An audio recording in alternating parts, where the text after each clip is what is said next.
वळ्या पुढच्या बातमीकडे फ्लेमिंगोच्या मृत्यूवरून विधानसभेमध्ये चर्चा झालेली आहे।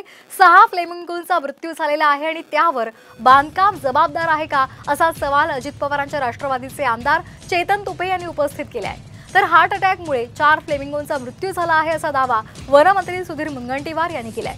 तर याबाबत चौकशी नेमण्यात आल्याचं सुद्धा मुनगंटीवार म्हणाले।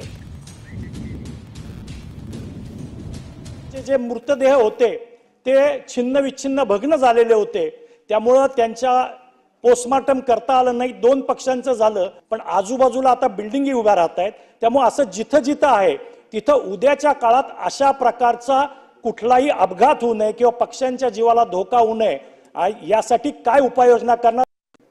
जे 6 मृत होते त्याचं पोस्टमार्टम जे करायचं होतं त्याच्यापैकी 4 पक्षाचा मृत्यू हा कार्डिओ रेस्पिरेटरी फेल्युअर यांनी झाला असं सांगितलं।